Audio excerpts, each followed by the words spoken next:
Hello, everybody. Welcome back to the Rangers Rabble match reaction.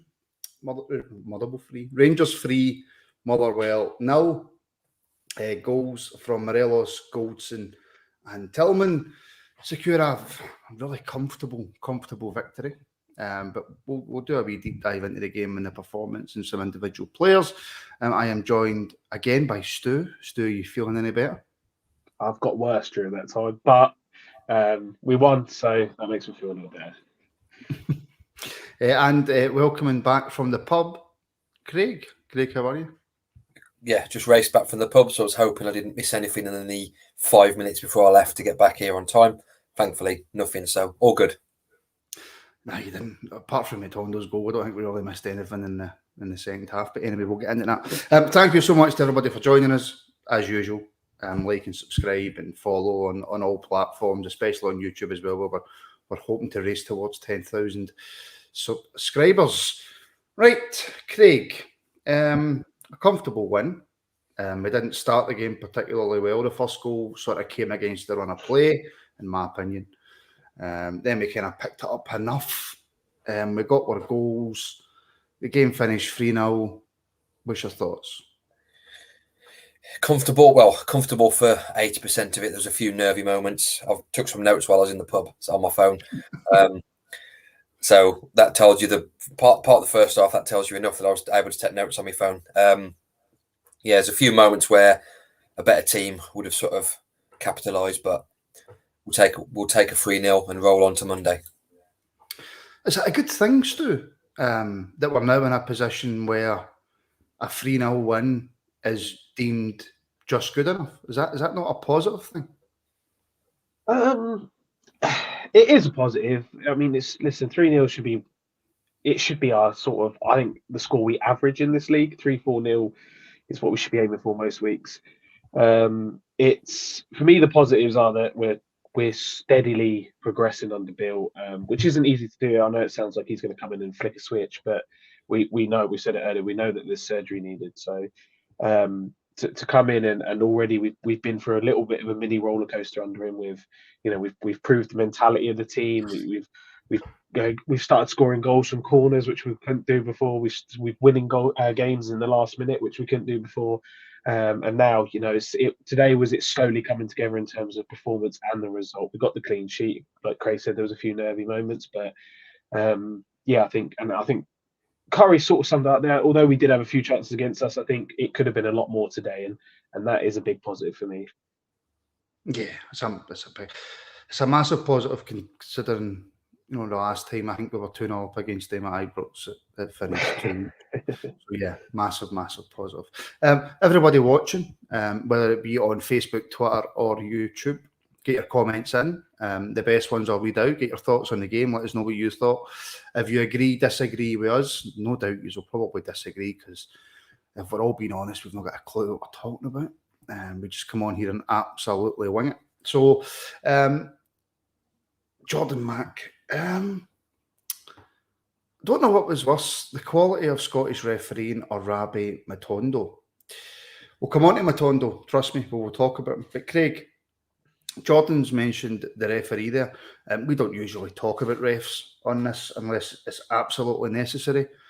For me, I thought Bargain Hunt had a decent game. Yeah, the sort of main calls he got right. A couple of the yellow card for Tillman, I think maybe is a bit harsh. First half, I know he's caught him as he's going past, but there was a few challenges the Motherwell players put in that you could think if that was a yellow card, then they would be. But yeah, often the best referees are the ones you don't really notice, and he wasn't really massively awful like some of the referees can be. I genuinely thought, Stu, and maybe the only reason I'm thinking this is that I can't think back to a decision or a moment where I've went, the referee's got that horribly wrong. I thought he let a lot go for both teams. I thought he was fair in the free kicks and decisions that he gave, and I don't think he got anything massively wrong. I thought it was probably one of the best, and listen, this is no barometer, but I thought it was one of the best refereeing performances I've seen for quite a while. Yeah, I guess so. I guess the best thing you can say was I didn't really notice him much, which is probably what you want from a referee, to be honest. I think Craig was right. I didn't think Tillman's card was harsh at the time, but judging the next sort of 3 or 4 things he let Motherwell get away with, I then thought maybe that was quite harsh. But a referee judging yellow cards it's always a bit up and down. But yeah, didn't really think he did too much wrong, to be honest. It's a couple of calls you expect your linesman to help you out with that he's not going to be able to see everything. But yeah, to say went about his business and I didn't really notice him all game, so that's the best thing you want from a ref, really. Yeah, and that's pretty much all we'll say on the ref, because I'm not a big fan of talking about referees. My stepson is a big Celtic fan, so occasionally that other side's TV channel will be in the living room if they're playing, and all you hear is the referee this, the referee that, VAR this, VAR that. And I know that we have a moan and a groan, but we're not that type of support. So you move on. James Dalrymple, 899 Super Chat, thank you very much, and a channel member. I'm Beale and I'm Beale a change. Wow. I don't know if does that work, Stu? Does that work? I thought he was trying to do I'm feeling it at first, but I think you've got to have the in at the end. Yeah. I don't know. I mean, I'll accept it. I'll accept it, James. Acceptable. But on the donation. Yes, exactly, Mondo. But still, to the point, I suppose that's the manager's 4th game in charge. That's 4 wins. Like you say, there's been a wee bit of a roller coaster within those 4 wins. But if we had kept the current management team in place, it's probably not 4 for 4. No, it definitely wouldn't be. I just think, and I said about Gio before, I don't think Gio is just a poor manager because he come and failed with us. I think he just doesn't suit the style of football that a team like Rangers, a high possession team, want to play. We expect attacking football, and he wants to sort of sit in, which is good. There are structured teams out there that want to sit in and soak up pressure. It's just we're not one of them. Beale has come in.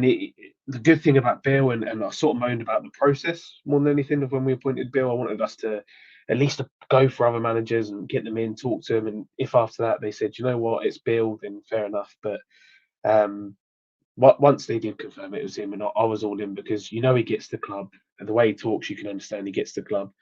And he understands what the fans want. And that's, we want people that are committed to the cause and never give up for that 90 minutes plus. They just got to put everything out on the pitch, and they're certainly doing that under him. We take some knocks and we just get back up and we go for it again. And it's you have to have that in this league. When you have to have that concentration, you have to have that consistency for those 38 games where realistically these days you've got to pick up 90 plus points at least to win the league. So having a team that can win ugly, win pretty, win in the last minute, you've got to have all these sort of facets to your game. So yeah, absolutely, for me, just delighted with how it started, and I'm almost at a point already with Beale where if there's a little setback, I know I'm not going to be like I would be previously, where I'd jump down and be like, oh, what's this? I know it's all going to be part of the cause, and we're I feel like we're already building something bigger next season. That's not to say this season's a write-off, but I feel like we're already building something bigger under long term under Mick Beale. Yeah, we can't expect crazy changes in the space of 4 games. It's just not possible. This kind of sums it up. Test video: 3 goals, clean sheet, and no goals from penalties. All good. A good day at the office, but still not good enough. Craig, it's so difficult for me to sit here, right, as the host of a Rangers show or a Rangers podcast, and we've just won 3-0. We've controlled the majority of the game, and yet there's still a part of me that doesn't want to be critical, but feels that he has to be critical, because there was certain points within that game that our passing looked off. There seemed to be a bit of disconnect in the midfield. So, and am I crazy for feeling that there's negatives in there after a comfortable 3-0 win at home?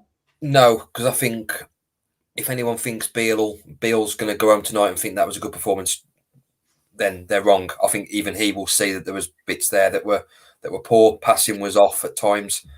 We did enough to win. End of the day, that's all you can hope for. If over the season you get 10 of those games in a season, then that's just a normal season. You get 10 games where you control it. Maybe you're not at your best, but you still come out with the 3 points. Would I take that over the season? Of course, you take that every single week. But I think Beale will. I'm the same. I was sat in the pub sort of watching it going, that's not very good. And where are they getting all these chances? And I think him and the management team will say that to the players, that they've had 4 games so far and there's been bits and bursts in the games where they've played well. But I think even he will see that there's still work to do. James again. Another 449 super chat. Thank you very much. That's what I meant, guys. Just polished my first perfect draft keg. Well, we'll let you away with it then. I've not tried them yet. But I'm definitely. Obviously, Stu has because he's a mad alky. But yeah. But is that not a reason, Stu, that we should feel really positive? And of course, there's negatives, but coming where we've came from under Gio, which I don't like criticising past managers regardless of their record, because they came and they tried to do their best, but towards the end, things weren't great. We were not in a good place. We were dropping points everywhere. We weren't playing well. But now we're playing well in fits and starts, and certain times during the game we're playing well and we're winning. So should we really be looking at it through the prism of, well, where we've came from to where we are now, it's actually a massive improvement? I don't know. I think it's a tough one to put your finger on, because I think as fans, and listen, all football fans are fickle, and I think in the day of social media, we're all quite impatient. So we, as Rangers, we're expecting that, we all thought Gio was the problem in terms of our style, it was.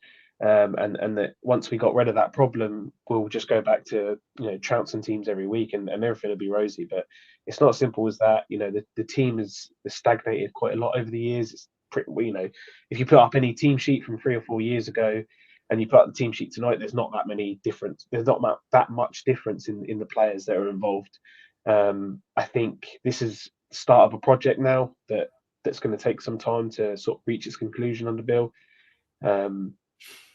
But that said, you can look at the positives in terms of what you said, that there's these small improvements that long term, that's really good for us, because we're seeing now that we've got a bit of bite about us again, and we're trying to play football in the right way. We're trying to, he's already started to turn players around. You've seen the way that Kent's playing again now. Yeah, Kent might lose the ball a couple of times, but he's trying things again, and then it's coming off. He's already, I was obviously really excited to see what Tillman could do under him, and he's already looked like a superstar under Bill. So there's so many positives already that as a fan base we can be really positive. But I don't think it's mutually exclusive. I think you can also look at the negatives and say, wow, it's a bit worrying that we're conceding so many chances to Motherwell.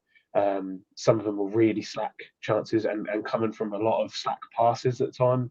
Mm-hmm. Even like the throwing one, I've said for like 2 years now that throw-ins are driving me crazy, that whether it's attacking or defending, we seem to give throws to the other team instantly.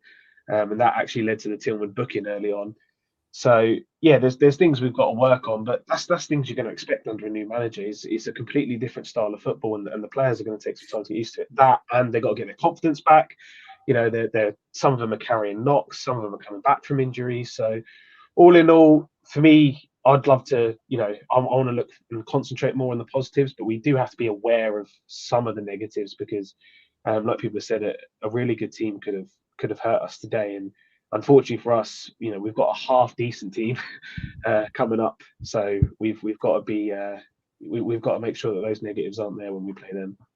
Well, that's the acid test to see where we are under Beale. But yeah, the Trying Scotsman £5 super chat. Thank you very much, appreciated. Some people are taking the Michael with this Beale stuff.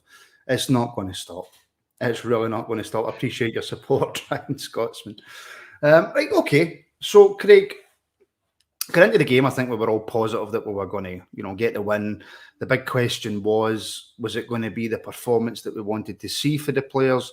And we started really poor. Yeah. Oh God, the first 2 or 3 minutes we seemed to be on it, and then we sort of took our foot off the gas a little bit. And what Lundstrom was doing for that pass back, or sort of attempted pass, and then it obviously led to McGregor coming flying out of his goal. And even at the age of 41, he still just about got there. But that was a bit of a heart in the mouth moment. the atmosphere in the pub seemed to sort of dwindle a bit when that happened, and there was a few shouts going on. But then, like you say, once we got into the game, the goal did come, I think, against the run of play a little bit, because it seemed to be a bit scrappy, which I think was suiting Motherwell a lot more than it was us. Well, yeah, against the run of play, Stu. Now, the big discussion on social media, the big discussion we had in the build-up before the game started was it a bit unfair on Devine that Borna came straight back in? Well, I think the manager was proved right. I think there's other aspects of Borna's game that I'm going to touch on that I don't like. But what you can't take away for the guy is he can cross a ball. Yeah, that's exactly what I said in the pre-match pod as well.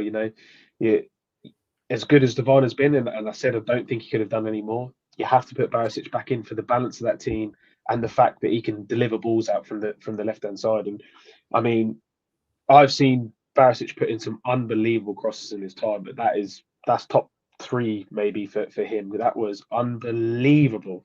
The whip he gets on it that just takes Kelly out of the game. He cannot come for that ball at all. And kills the defender as well because he can't get to it. Morelos has literally just got to get that on target. It doesn't matter where in the goal because the pace on the cross as well. As long as it's on target, it's a goal, and it is. So a big goal, Stu, for Morelos as well, confidence wise. Yeah, absolutely. And I actually thought Morelos did okay tonight. I thought he was absolutely fine tonight. He linked up well at times. He was a bit unfortunate, a couple of chances. We know that Morelos, that he's a bit of hit and hope in front of goal sometimes. So it's not always going to come off for him. But I think he was in the right places and he was holding the ball up well again. So that was really good to see. But yeah, Barisic I thought he was pretty decent tonight. There was a couple of moments that I was a bit. I think there was the chance Motherwell had when he took a heavy touch and Barisic could have easily probably cleared the ball, but stood almost on McGregor's line instead of coming out to clear it. But yeah, overall, as I say, he gives you that balance going forward, and he's got to take that confidence into Monday because that's exactly what we need. And if he's forced to sit back, that's where he's becomes a bit of an irrelevance in the game, and he goes missing. So we've got to find a way to basically let him have that outlet down the left-hand side on Monday. But positive tonight. So hopefully he can continue that. Yeah, listen, we'll have a big discussion tomorrow about Monday. We're going to preview the Old Firm, the Glasgow Derby, whatever people watching want to call it. Rangers versus Celtic, Sevco versus Celtic, whatever. Because there'll be people watching this of a different persuasion. So I like to be inclusive. So the members show tomorrow night at 8 p.m. On YouTube. If you remember, you can catch us tomorrow night at 8. We'll go back over this game. We'll talk about the team, and of course we'll build up to the Old Firm game on Monday.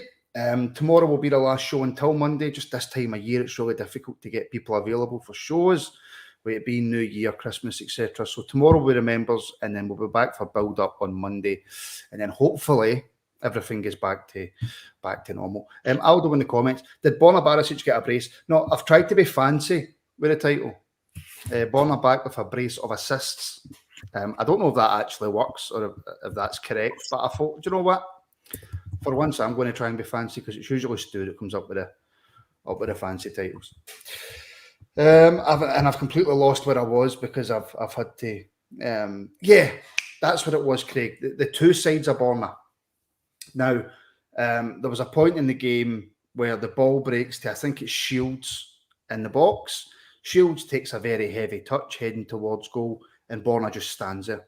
Doesn't move towards the ball, doesn't try and close down, and everyone does it. He does that as the ball gets put towards him. My frustration with Borna, because he is really good going forward when he wants to be, but to me, defensively, and I cannot think of a better term, so I apologise, I'm going to have to use this. Defensively, he's a shite bag. Yeah, it is the two sides of Borna. If you could just harness the positive and the crossing side, he'd be brilliant. But he does have this tendency where he just seems to back out of challenges, and I don't know what it is. Whether it's because he didn't want to get injured, which is half the time. If you back out of a challenge because of that, it's often when you do get injured, when you don't sort of fully commit. Is frustrating is probably the best way of terming it. He just lets players. He just doesn't close down, Craig. He lets players get the wrong side of him. He sort of backs off when he should go in. There was one. No, was it? Yeah, there was one quite early on where Kent, I think, ran the ball wide, and Barisic could have gone straight through the guy, took the ball, and he just had a moment of hesitation where then it became a bit more of a 50-50 ball when Borna was sort of 80-20 in favour. It's frustrating, and I don't think he's ever going to change. It's now under 3 different managers. He's never going to change. He hasn't, Stu. And like I say, without Borna on the pitch tonight, maybe we don't score 3 goals. His ability from, a cross or even a dead ball for the corner for the second goal for Goldson, it's something that we needed. But it's just that lack of awareness in defence and just that almost cowardly in the way that he refuses to just close down a tackle sometimes. Yeah, that's tough, isn't it? It's hard to go hard in on players after a 3-0 win. Really difficult.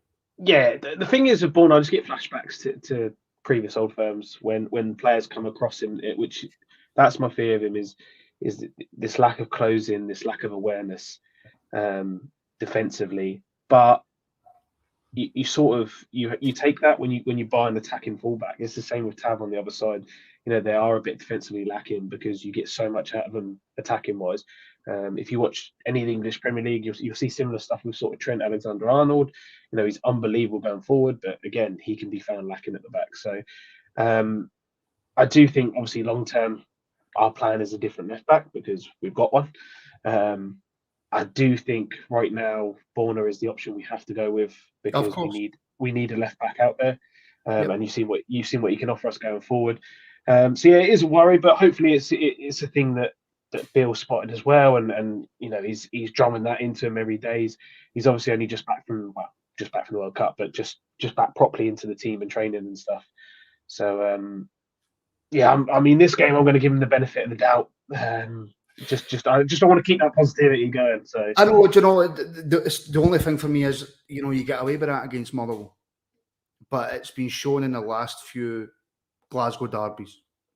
For talking's sake, let's be inclusive to the other side. It's been shown in the last few Glasgow derbies that's cost us. His defending has cost us goals, almost identical goals. His defending cost us. But Brizo 77, £5 super chat, also a channel member. Thank you very much. Before I read out your comment, it's Friday 8 p.m. My apologies. Craig gave me a quick message to say, "You sure?" And I've just checked the schedule, and it's Friday 8 p.m. The members show the Old Firm preview. My apologies. The team seem so out of sync just now that too many players don't know their mid to long term futures. We need a settled core to build the team around. Just quickly on this, because this is again something that we will discuss on Friday at 8 p.m. Craig, absolutely, but there's not a lot that Michael Beale can do about that until probably the summer.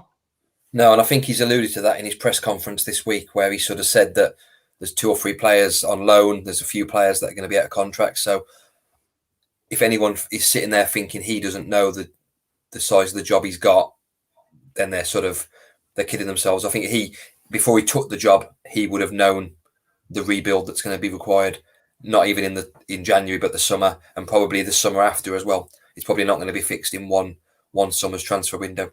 I think we've spoken about this enough over the last few weeks and months, where majority and Stu referenced it earlier, where the team from 3 or 4 years ago, you can look at the team sheet then and the team sheet now, and there's not a lot of difference. I think this team has been long overdue a recycle and rebuild, and Beale's the one. Hopefully the board will back him, or he'll pick out a few gems that he can do that. It's the Old Firm, Martin. The original Glasgow derby was Rangers versus Queen's Park. So there you go. So I don't know what they're going to call it now. If it's Rangers versus Queen's Park, it's a Glasgow derby. Do we also have to remember, Stu, and there's a few people talking about, Motherwell had a couple of chances. Obviously, the Van Veen went through on goal. It was offside, etc. And maybe this is actually more of a worry for Monday. But I think that's the first time we've had 2 centre-backs starting for a while together. Yes, I think certainly starting. Yeah, I think what would it be before that? Goldson and King, maybe Davis and King, one of them. I think that's fair enough. Against Ross County. Did they start together Did at Ross County? Did they It both started start? against Ross County, yeah. Right. Okay. Well, I'll change my question then. That's only the second time we've had the centre back pairing starting, and Goldson's still. There's no way that Goldson's 100% match fit. There's absolutely no way Davis is 100% match fit, because Davis is actually very, very good on the ball, and tonight he was poor. Tonight he was very poor with his passing. So I think we have to cut him a little bit of slack on that front as well. I think, definitely on that front, because you can see that they're both rusty. I thought defensively, Davis was actually really good today. I thought he read the game really, really well. Recognised any sort of danger before it happened. Even like the couple that he went out to the touchline and just cleared up before it became anything. And that gives me a lot of sort of hope going forward, as long as he can get over these sort of niggling injuries, because he's been in and out that team pretty much since he's joined us, like 1 or 2 games, and then he misses a couple. So hopefully he's over that now, because he looks like he could be a massive player for us going forward.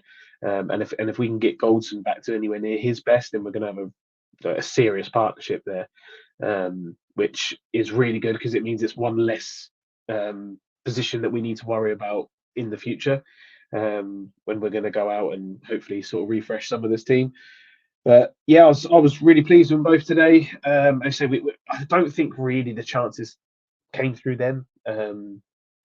I don't think Davis could do too much about the one that Lundstrom sort of half-ass passed back to him. That's just unfortunate. And I'll be honest, at the time I thought it was 100%. It was going to be a red card McGregor moment when he come flying out his goal like that. And he just made it. He did quite well to make it. Yeah. So, but I thought apart from their passing, the passing has been a bit off. But it's not just them, to be honest. A few of the passes all over the team are a bit like that, which is a bit worrying. But with those two especially, you can cut them a bit of slack, because they are coming back from injuries, especially Goldson. Obviously, he's hardly kicked the ball, and he's. I don't know what's happened to him, but all of a sudden his 50p head's disappeared, and he's now bulleting them in from corners. So that's another positive. They were both sort of dangerous at corners as well. There was the one that sort of come off Davis's knee as well. So I'm just really excited to have both of those two in there now. We know what Goldson's capable of. We always have been, but Davies is a bit of untested waters for us, because we didn't really know what we were getting in terms of the defender. I guess when we signed him, we were a bit excited because he's coming from Liverpool, although he hadn't really played, but he'd come with a big reputation from Preston. And then he was just in and out of our team, and it was just another one of this, why do we keep signing these players that can't stay fit? So if he is over that, having a natural right and a natural left-sided centre-back pairing, both can spray balls, both can pass balls, obviously not that great at the moment, but when they're up to speed, I think, they're going to be really good. And that is, pretty much what Craig said about, we need a core base, and we need something to build through the team. And I think there's plenty of like top managers have said that you build from the back, and that's a great place to start with those two, really. I think if you have 2 ball-playing central defenders, I think for the way that we play, especially when it comes time to get back into Europe and stuff like that, I think that could be absolutely massive for us. Ian Ross, we don't need to kowtow to the unwashed from the East. Why do we let them dictate the narrative, for God's sake? In case anybody hadn't realised, I was being very facetious and having a wee laugh and a joke when I was doing that. I wasn't being serious, but just in case anybody doesn't realise, I was just having a wee joke here, folks. The second goal, Craig, we scored from a corner. A lot of people are having a go at Liam Kelly for not saving it, but it looked as if it kind of looked over him. I don't know if that's a wee bit harsh, but we scored from a corner kick. Yeah, I think I was probably 50-50 on that. I think I put in the group chat that I think if that was your goalkeeper, you'd probably be a little bit like, seeing it back, he has been deceived a bit by the loop coming off their defender, but it's still one that I don't think you can sort of go, oh, well, it's gone over the top of him. I think you can have an opinion where you think, oh, he should really do better on that one. I think he sort of expected it to go straight at him, and it's obviously looped over the top. Scoring from a corner, who would have ever thought that an in-swinging corner could actually lead to a header on goal and a goal from a corner? I mean, it's only taken what 6 months of outswinging corners to finally switch it up. But another assist from Borna to add to his first one, and I'm glad Goldson got one. I think he's quite dangerous at set pieces. Not always, the ball doesn't always get to him, sadly. But I think this one, I'm glad he's come back and got a goal. That obviously do his confidence the world of good. I know, like Craig says, Stu, I was just delighted it was Goldson. After that long injury for a man who, before that, had never missed a game. I don't think, maybe one because he was rested, but never missed a game, and he come back after so long out injured to get a goal. Delighted for him. Yeah, absolutely, and just Goldson's desire to play. Bill even said before when we were short on centre backs, and Goldson apparently had rung him up and said, "I'm playing. I'll play." And he's like, "No, you can't." He just wants to play football. He wants to make the most. He's obviously had that serious heart condition that kept him out for a couple of seasons back at sort of Brighton time. So I think he's always wanted to make up for that lost time and play as many games as he can. And it became a bit frustrating to me in the past when we judged him on that. We basically said, we almost overlooked any bad performances because Goldson never misses a game. But when you do get that top tier Goldson, that 55 season Goldson, or even before the injury, he was probably one of the few positive points under Gio for me. He is key to the way we play. He organises the defence. He marshals them very well. Having obviously that left-sided guy with him is going to be amazing going forward. But those raking passes he used to have, Massive. Yeah, and he actually put one over to Kent today as well, and it didn't end up going into a big chance, but it was almost spot on. So it's just rustiness at the moment from those guys. Stu, you just before I forget, because I will forget, you just mentioned Ryan Kent. There's a few people maybe not having a go at him in the comments, but just saying he didn't play particularly well. I thought he was okay. I thought it was a couple of times he got the ball, nice couple of touches, got himself a bit of space, a couple of misplaced passes, he get tackled a few times. He didn't shine, but by no means did I think he was poor. It's one of those games that a player like Ryan Kent is going to have where he was just okay. He pretty much made the first goal. Like that little drop of the shoulder to take about 3 Motherwell defenders out to, I think it was Lowry and then out to Barisic. Kent, I saw someone in the chat say, it might have been Curry, this sort of formation he plays Kent in, it means that Kent's sort of chasing everyone around a little bit. I think that's just because he sort of moves positions now. He drops into the 10, he goes onto the left. Yeah, and I think that's just to stop people doubling up on him at times and stuff like that. He's going to lose the ball, and you see he does now. But I think as this team get more and more used to the system, as they get used to what Bill wants them to do, as more players come in to fit the system, provided he stays, you're only going to see a more fluid Kent. He's gonna, he's a winger. He's going to have those games where nothing comes off for him. That happens. But he's like the old Kent, really. He doesn't shy away. If he loses the ball, he wants it straight back. He wants to try again. And I've got no problem with that. I've got absolutely no problem with a guy that, if he's given 110% out there, it might not be coming off for him, but as long as he keeps wanting to, there you go. So, there you go. So put him in his place there. Yes. But yeah, he was brilliant he's brilliant for that moment, and that's Kent all over, isn't he? He is a moments player, and he's not going to play 90 minutes where he's just like everything's going through Kent and no one can get near him. He's going to have those moments where he runs down an alleyway and then he's out and he's past 3 players and he's put the ball on a plate for someone. So he's that player that I would pretty much every time prefer to have in my team than to not have in my team.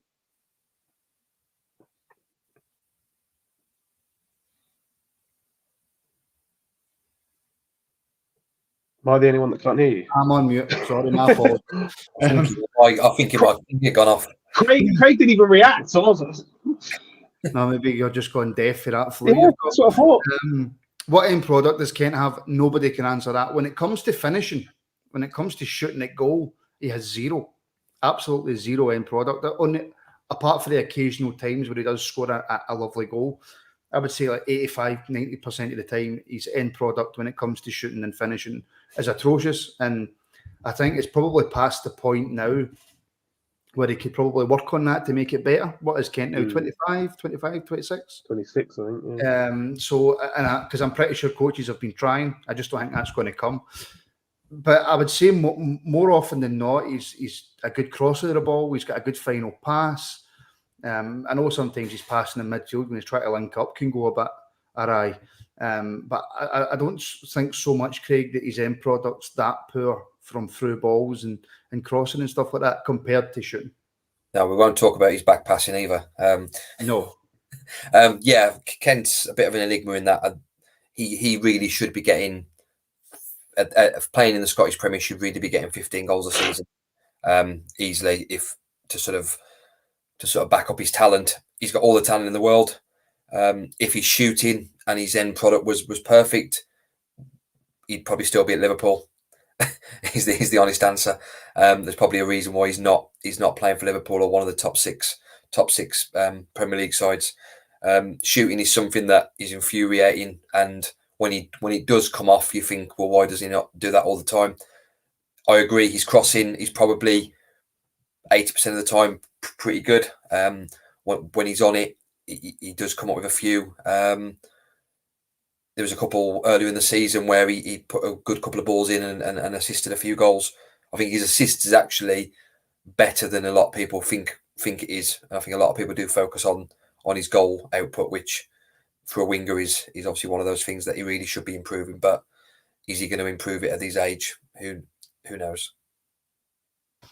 Who knows? I mean, his numbers should be better in terms of goals, Stu. But, you know, I don't have the numbers in front of me, and I'm not going to Google them because I can't be bothered. But I don't think his assists are that bad. And also the space that he creates from the park for other players.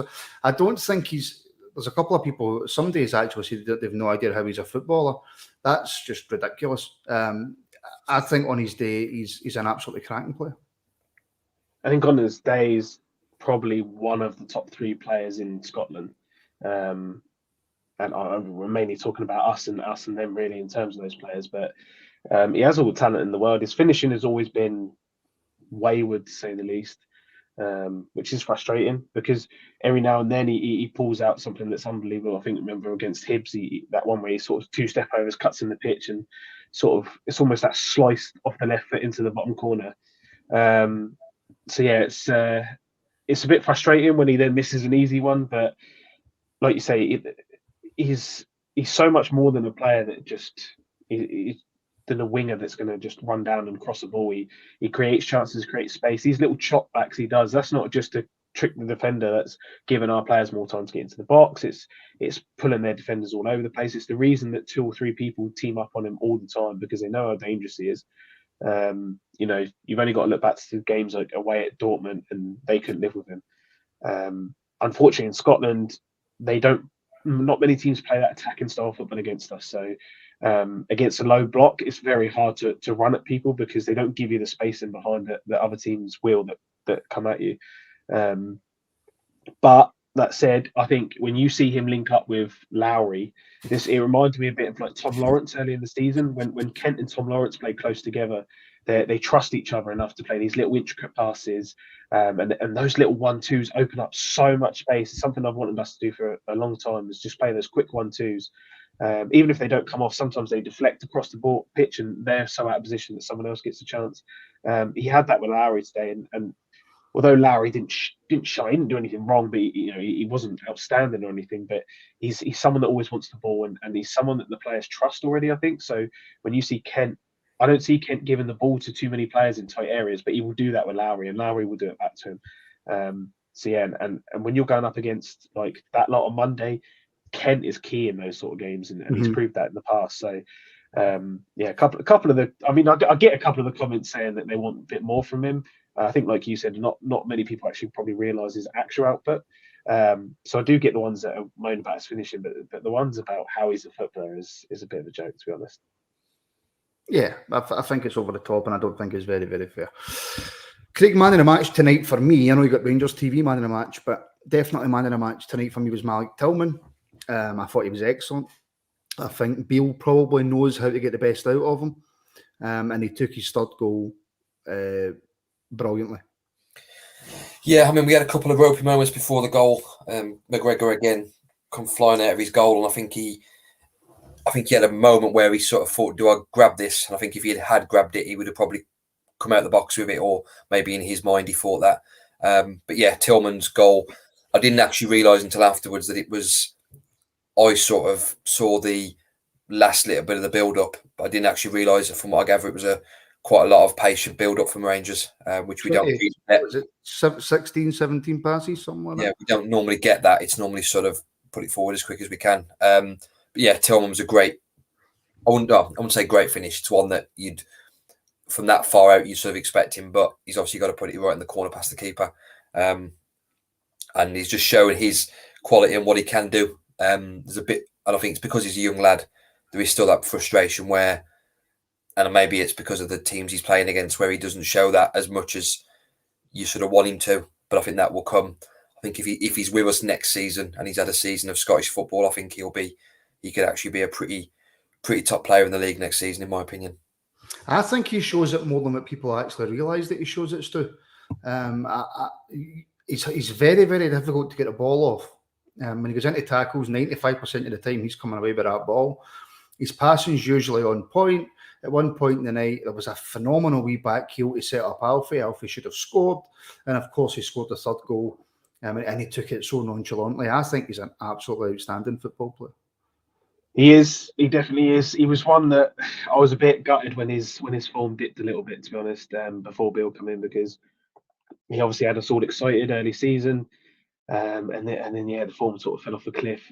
When Beale came in, I said on the pods then that I was really excited to see what he'd be like in a real attacking team, and he's been one of the stars in those 4 games since. So, I'm really delighted. He's one thing that you forget with Tillman. I mean, he's really young anyway, but he's already got that physique, and that's only going to fill out.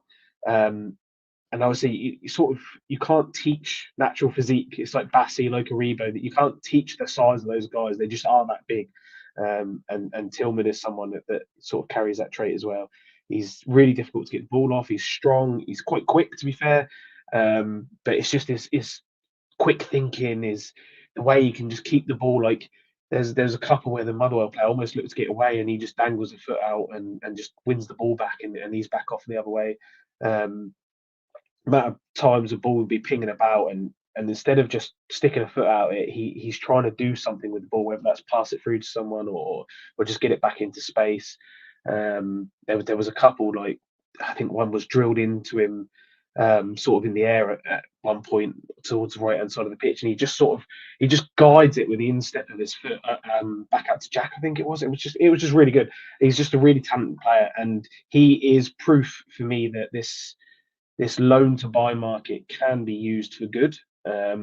It's not always going to work, but when it does, it's, if you can get some stars of that, they've obviously used it really well in the past, and it's something that we've tended to go out and get players that maybe could help us in the short term, but there's no real longevity with them, i.e. Aaron Ramsey. His name's banned on here. If we can go out and get players like a Tillman who, Bayern obviously know that he's got something about him, otherwise they wouldn't want a buyback clause. If we do take up our clause, then that's, we've got an absolute gem on our hands, and it's going to cost us a bit of money, but I think in terms of what you could get out of him in the future, in terms of the actual football output that he's going to give, the success that he can bring to the club, but also the money, the player trading model that he can bring in the future, then no brainer for me. And I agree, he was my man of the match today. Right, now, Alex Lowry, I thought had a good game. I thought he played well. He wasn't a massive standout, as I think most people were expecting, which I think is crazy considering, he's still a young boy. I was just delighted that he got a start, and I'd like to see him get more starts in the team, because more starts breeds more confidence. And he was trying things tonight. He never really looked back. He was forward thinking. He always wanted the ball. And then you get comments like this. Lowry is nowhere near Rangers class at this point. Alone is exactly what he needs. I'm no expert on football, Craig. But for me, that is 100% absolute nonsense. For me, Alex Lowry, you didn't watch that game tonight and go, oh, he's a young boy for the B team. You watched that game tonight and went, oh, he's been around that squad for years. He's been playing in that Rangers team for a while. Didn't do anything exceptional, but he done his job. No, he's pretty solid. I mean, I think he faded second half, which is to be expected when he's not had a lot of football. Recently, he's not obviously been playing with the B team as much as he was previously. And he's probably just his match fitness was a bit off second half. Again, he was pretty solid, nothing outrageously brilliant, but Alex has showed his quality, particularly last season, and what he can do. The games against Motherwell, when he's going to get a bit of space, aren't really the games where he's going to shine. And also the position he was playing tonight, I think he was sort of a bit between the front line and also having to sort of muck in the midfield, which isn't really his game. But yeah, he was pretty solid, probably a solid 6 out of 10. But he did the job tonight, and I'd be putting a lot more faith in him going forward than some of the players that we've got. I saw someone put a comment in saying about, is there anyone not thinking we're going to buy Tillman? And I think that's been brought up a few times, that I think that will just come down to whether Beale thinks the money's better placed buying Tillman or better placed being used elsewhere. And that's only a decision for the manager and Ross Wilson to make. Just wait until his next poor game and listen to what the fans then say we should buy him or not. I don't want to keep this going for too long, Stu. I know that you're really not well, and I promised that I would try and keep this a wee bit shorter. Just finally on Lowry, your thoughts. There's people in the comments saying that he's ready for the first team. There's people in the comments saying that he isn't. The people in the comments saying that he isn't, I can't understand why after one game, 60 minutes against Motherwell, they're saying that he's not ready, because I thought he slotted in perfectly. He didn't do much massively wrong. He didn't really do much massively right. He just had a solid game. I think with Lowry, you can see that there is something special about him. Just the way, he's still a young lad, but he plays with all the confidence, like you said, that he's been there for years. It didn't all come off for him tonight. There was a few, wayward passes, but he wasn't the only one on the team to do that. There was plenty more that had that. Today, our centre backs, our right back, they were all over the place. What I like about Lowry is he. There was something that Barry Ferguson said when he first broke into the Rangers team, was that he used to give the ball away a lot, but what he would do is say, next time someone got the ball, he's like, give me the ball, I'll give it away again. And he's give it away again. He's like, give me the ball. He just wants that ball time and time again. He's not trying to give it away, obviously, he's trying to make the right pass, but he doesn't knock his confidence. He goes for it again and again. And I think that's what you see from Lowry tonight. A few things didn't come off, but it didn't go again. But he never had. No, that's what I mean. He didn't knock his confidence at all. The next time the ball became available, he showed for it. He wanted it. He's sort of, like I said earlier, he linked up with Kent really well a couple of times, some little intricate passing. But yes, I say 60 minutes against Motherwell. He needs game time, and players need that match fitness at a top end. He's not going to get that from the B team. He's only going to get that from playing week in, week out with the first team, whether that's off the bench or not. I think the time for a loan for Lowry would have been last season, maybe. I think his time for a loan is way past now, because he's ready to be an asset to that first team, whether that's from the bench or starting. It's not just because he's from our academy. The academy and the club think very, very highly of Alex Lowry, and I think even if he had a horrendous game today, which he didn't, I don't think that would have meant anything to the club in terms of what they expect from him. So I thought he was fine today. He was a steady Eddie, maybe a 6 out of 10, nothing more. But for the future, he's going to be a massive part of this team. Oh, listen, 100%. Right, I tell you what, Curry, you put in the comments exactly what you thought of Taz's performance. Give me a quick summary, and then I'll put it to the guys, and then we'll discuss it, because you've been saying it the whole show. So put your thoughts in on what you thought of Taz's performance, and we'll discuss it, because I want to go to the guys about Matondo first. All right, Matondo, Tav, quick thing on Alfie, and then Stu, you can go to your bed. Craig, Rabbi Matondo, again, was poor when he came on. There's a lot of people saying that's it. His time's up at Rangers. Is that fair? It's difficult because I think he has showed there is a player there. But obviously, the pre-season games I know were always a bit hit and miss. Hearts, he did well when we played Hearts away. I thought he had a decent game. There is clearly a player inside there, but it's just getting that player to show. I don't think 15, 20 minutes here and there is going to be the thing that he needs. He needs a decent run in the team, which he probably isn't going to get at the moment. I do feel for him because clearly you can tell his confidence is a little bit shot, and he obviously must see the sort of posts that go out and things like that people are slagging him off, and I was probably guilty of that the other night and tonight as well. But I think it's a bit harsh. I mean, I'm torn. I think he is very much on brink, teetering on the brink of his time will be up. But I do feel there is a player inside that we just need to sort of work out a way to, and maybe it's playing him on the left rather than the right. But obviously at the moment he's not really going to play with Kent playing out there, and also Beale's kind of tweaked the system to not really have proper wingers like Gio did. He's sort of more 10 and floating than, which maybe probably doesn't suit Matondo's game. I think we'll leave that there. Just because we'll discuss. Do you want to have your say in Matondo still? I was going to say, he looks like he's won a competition, isn't he?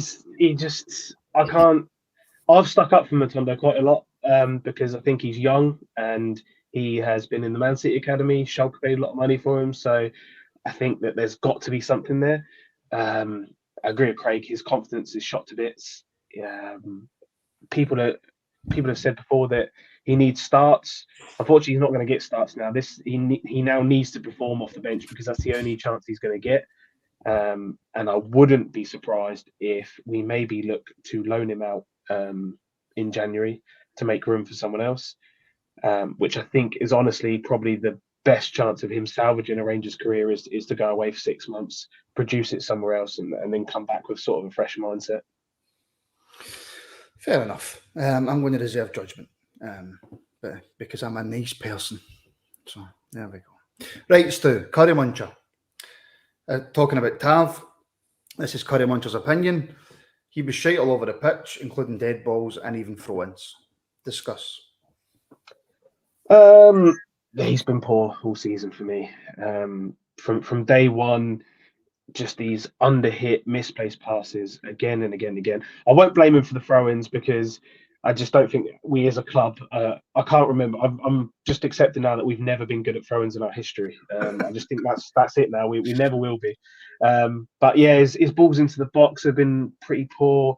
It's not every game, he's had a few games where he's turned it on. But that said, I mean, we can only go by what the managers are telling us. Apparently he played the first half of the season with an injury. So you've got to give him, I guess, a bit of credit that he's willing to play through that. Although the fact that Devine has maybe shown that he could have covered means he was probably just stunting the growth of another player. And then, it's just the second half of the season, he had the flu recently, which, obviously it's not great, but you can understand he maybe had to play that game because of the lack of players we had. But I don't know. There's something looks off about him, and I don't know if maybe it is still this niggling injury. He's not quite there. It reminds me a bit. I think Paul's just said the same thing there. I was about to say Lundstrom as well. They both just seem off it at the moment. They're just a yard too slow, and I don't think it's just the fact that they're a yard too slow. I think there's something going on, whether it's a little niggle they've got, or they need a bit of time out of the team. I don't know, but it's a bit worrying because you need your captain to be sort of one of the focal points. Well, certainly our captain needs to be a focal point of our team because he's so dangerous for us going forward, and we're definitely going to need that for the rest of the season. So fingers crossed he can get over whatever it is and come back fighting. But I agree with Curry Muncher today. It was just not good enough. Craig, Tav and Lundstrom, since Stu brought Lundstrom up, your thoughts on the performances? I think it's not helped by, from what we gather, a lot of the work in the summer with Gio not being fitness-based. I think they haven't looked, they're not the only ones, they haven't looked right since they've been back most of the season. Maybe with Tav, it's part of me thinks it's maybe the output he's put out the last couple of seasons that if he does have a bit of a dip, albeit quite a bit of a dip, we sort of hark on him a bit more because of what he does, what he has done in the past. Niggling injury, I mean, no player really plays at 100% all the time because obviously they have little niggles and stuff that they get through. Maybe with Tav, it's just the position he plays and the output he's had and the sort of the expectations on him, maybe just being a year older is sort of hitting him. We could obviously say that with a few of the players being a year older and not having a season, a pre-season of main fitness work might be the impact, but it's probably a few different things. It's probably not one thing, and similar with Lundstrom, probably not one thing that's impacting. It's probably a combination of issues. Well, no, do you know what? I was going to ask a question, and I'm not going to ask the question. No. All right, okay. Does Tav play on Monday? He has to. He's going to start, but for you then, because people in the comments are saying about how poor he's been and how he's worse than a man short, etc., etc., etc. So if that really is the case, would it be criminal to throw Devine in on Monday? Yeah, because if it goes bad, you'll kill the lad. You'll absolutely kill his confidence. So, I think you've got to stick with. He's a captain.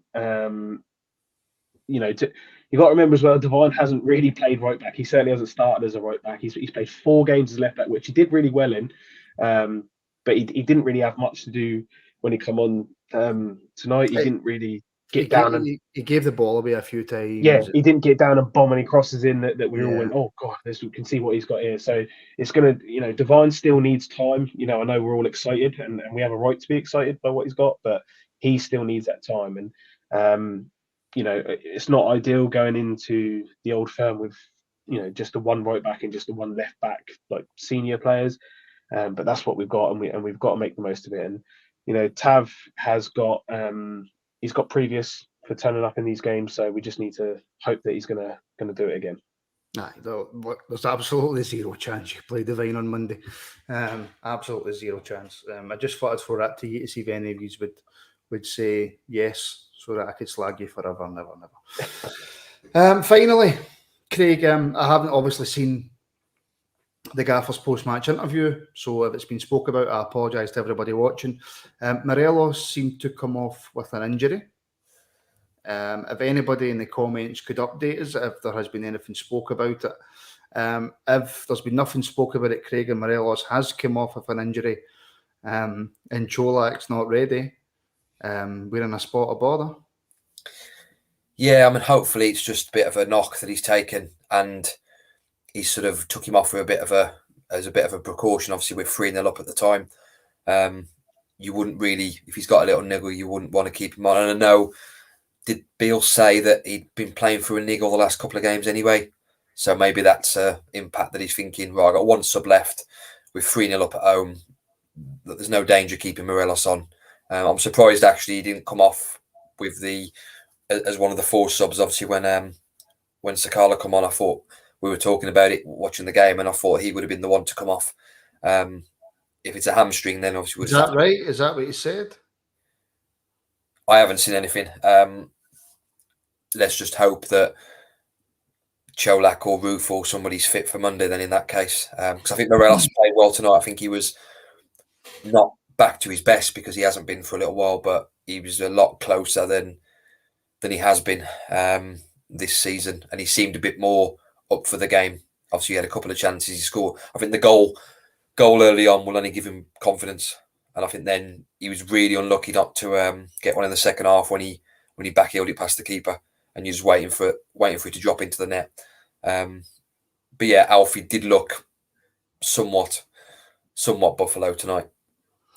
Right, Stu, quickly, because we're about to finish. There's people now saying that Beale said it was a tight hamstring, he should be okay.